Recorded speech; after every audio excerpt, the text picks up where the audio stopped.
श्री शिवाय नमस्तोभ्यम। श्रावण मास महात्म अध्याय 2। श्रावण मास महात्म के अध्याय 1 में श्री सूत जी महाराज सभी ऋषियों को ईश्वर और सनत कुमार संवाद का वर्णन कर रहे थे। आज इस अध्याय 2 में भगवान सनत कुमार को श्रावण मास में करने योग्य कार्यों को बता रहे हैं। शुरू करते हैं। भगवान शिव सनत कुमार जी से बोले, हे महाभाग, आपने उचित बात पूछी है। हे ब्रह्मापुत्र, आप विनम्र हैं, यही कारण है कि आप बड़े श्रद्धालु हैं। आप समस्त सद्गुणों से युक्त श्रद्धालु तथा भक्ति संपन्न श्रोता है। हे अनग, आपने श्रावण मास के विषय में विनम्रता पूर्वक जो पूछा है उसे तथा जो नहीं भी पूछा है वो सब अत्यंत हर्ष तथा प्रेम के साथ मैं आपको बताऊंगा। द्वेष न करने वाला सबका प्रिय होता है और आप उसी प्रकार के विनम्र हैं, क्योंकि मैंने आपके अभिमानी पिता ब्रह्मा का 5वां मस्तक काट दिया था, तो भी आप उस द्वेष भाव का त्याग कर मेरी शरण को प्राप्त हुए हैं। अतः हे तात, मैं आपको सब कुछ बताऊंगा, आप एकाग्रचित्त होकर सुनिए। हे योगी श्रेष्ठ, मनुष्य को चाहिए कि श्रावण मास में नियम पूर्वक नक्त व्रत करे। नियम से रहकर मनुष्य एक समय सायंकाल 4 बजे भोजन करे और पूरे महीने भर प्रतिदिन रुद्र अभिषेक करे। अपनी प्रिय किसी एक वस्तु का इस मास में त्याग कर देना चाहिए। पुष्पों, फलों, दंतों, तुलसी की मंजरी तथा तुलसी दलों और बिल्व पत्रों से शिव की लक्ष्य पूजा करनी चाहिए। विद्वान ब्राह्मणों को भोजन कराकर नियम अनुसार व्रत धारण करें।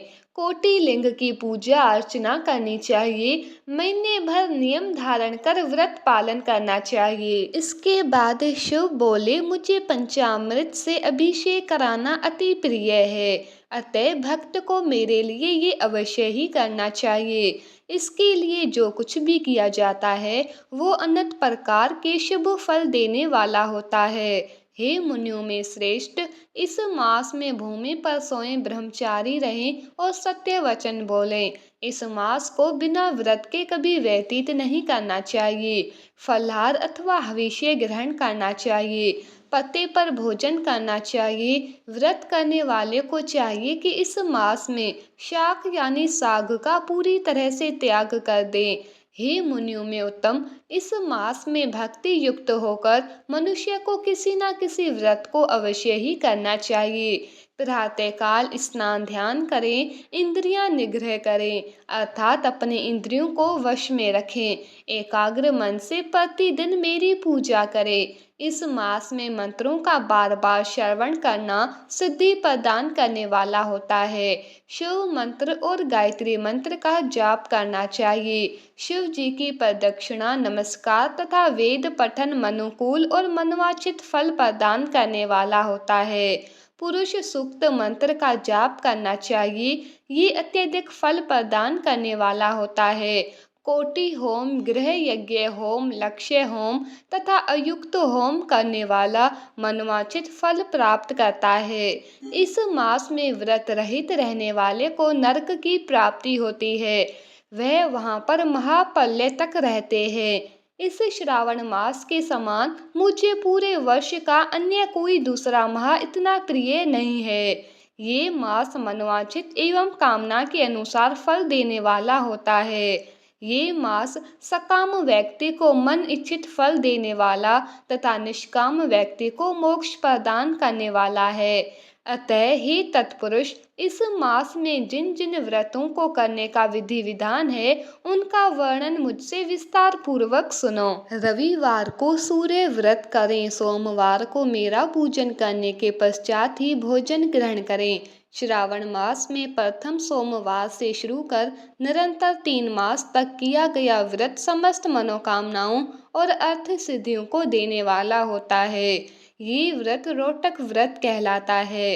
मंगलवार को किया गया व्रत मंगला गौरी व्रत, बुधवार को किया गया व्रत बुध व्रत, बृहस्पतिवार को किया गया व्रत बृहस्पति व्रत, शुक्रवार को किया गया व्रत जयंतिका देव व्रत, शनिवार को हनुमान तथा नरसिंह का व्रत किया जाता है। हे सनत कुमार, अब आप मुझसे तिथियों के अनुसार किए जाने वाले व्रतों को सुने। श्रावण के शुक्ल पक्ष की द्वितीया तिथि को ओदंबर नामक व्रत होता है। शुक्ल पक्ष की तृतीया तिथि को गौरी व्रत होता है। इसी प्रकार शुक्ल पक्ष की चतुर्थी तिथि को दुर्वा गणपति नामक व्रत किया जाता है। हे मुनि, उसी चतुर्थी का दूसरा नाम विनायक चतुर्थी भी है। शुक्ल पक्ष में पंचमी तिथि नागों के पूजन के लिए उत्तम मानी गई है। हे मुनि श्रेष्ठ, इस पंचमी को रौरव कल्प आदि नाम से जानिए। ये महा उत्तम फलदायी होता है। षष्ठी तिथि को सुपोदन व्रत और सप्तमी तिथि को शीतला व्रत होता है। अष्टमी अथवा चतुर्दशी तिथि को देवी का पवित्रारोपण व्रत होता है। इस मास के शुक्ल तथा कृष्ण पक्ष की दोनों नौमी तिथियों को नक्त व्रत करना बताया गया है। शुक्ल पक्ष की दशमी तिथि को आशा नामक व्रत होता है। कोई कोई मनुष्य इस मास की दोनों पक्ष की एकादशियों को आशा व्रत का होना स्वीकार करते हैं।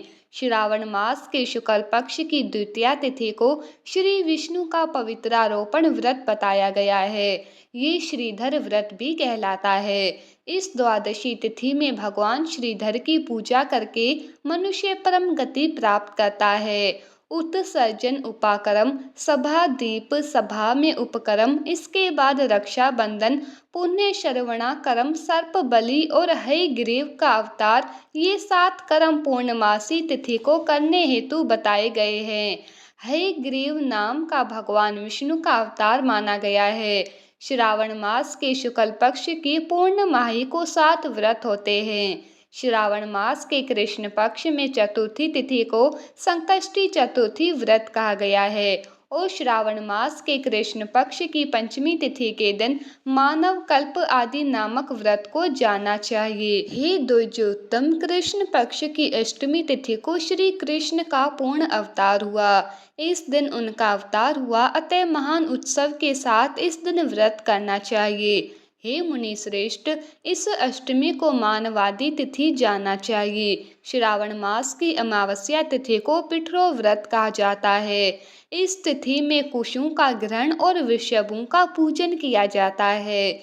इस मास में शुक्ल पक्ष की प्रतिपदा तिथि से लेकर सब तिथियों के अलग अलग देवी देवता होते हैं। प्रतिपदा तिथि के देवता अग्नि, द्वितीया तिथि के देवता ब्रह्मा, तृतीया तिथि की गौरी, चतुर्थी के देवता गणपति, पंचमी के देवता नाग है और षष्ठी तिथि के देवता कार्तिकेय या भगवान स्कंद है। सप्तमी के देवता सूर्य और अष्टमी के देवता शिव है। नवमी की देवी दुर्गा, दशमी के देवता यम और एकादशी तिथि के देवता विश्वदेव कहे गए हैं। द्वादशी के भगवान विष्णु तथा त्रयोदशी के देवता कामदेव है। चतुर्दशी के देवता शिव, पूर्णिमा के देवता चंद्रमा और अमावस्या के देवता पितृ है। इस कारण से ये सभी देवी देवता तिथियों के स्वामी कहे गए हैं। जिस देवता की जो तिथि हो, उस देवता की उसी तिथि में पूजा करनी चाहिए।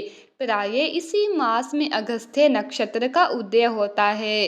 हे मुनि, मैं उस काल को भी बता रहा हूँ, आप एकाग्रचित्त होकर सुनिए। सूर्य के सिंह राशि में प्रवेश करने के दिन से जब 12 अंश 40 घड़ी व्यतीत हो जाती है, तब अगस्त्य ऋषि का उदय होता है। इसके 7 दिन पहले से ही अगस्त्य ऋषि को अर्घ्य प्रदान करना चाहिए।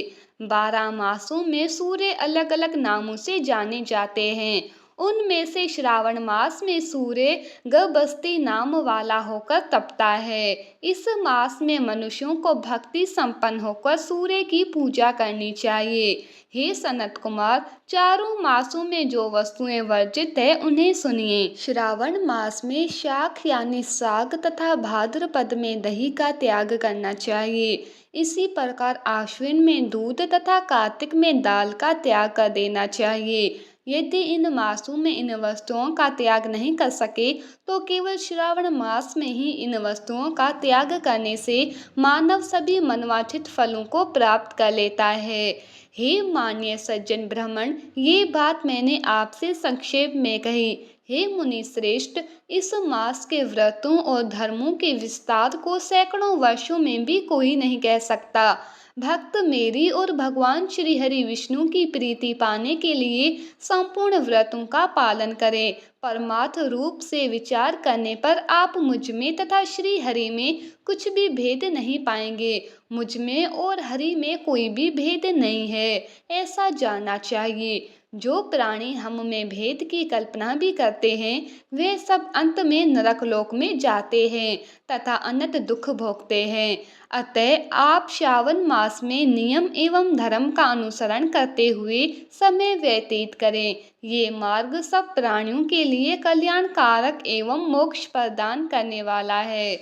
इस प्रकार ईश्वर और सनत कुमार संवाद के अंतर्गत श्रावण मास उपदेश कथन नामक दूसरा अध्याय संपूर्ण। इस दूसरे अध्याय के सुनने सुनाने से पुण्य फल की प्राप्ति होती है। इस अध्याय में स्वयं भगवान शिव ने कहा है कि शिव और विष्णु एक ही है, उन्हें भेद नहीं करना चाहिए। मन से, प्रेम से, भाव से सावन में भोलेनाथ की आराधना करो। जय शिव शंभु। ओम नमः शिवाय।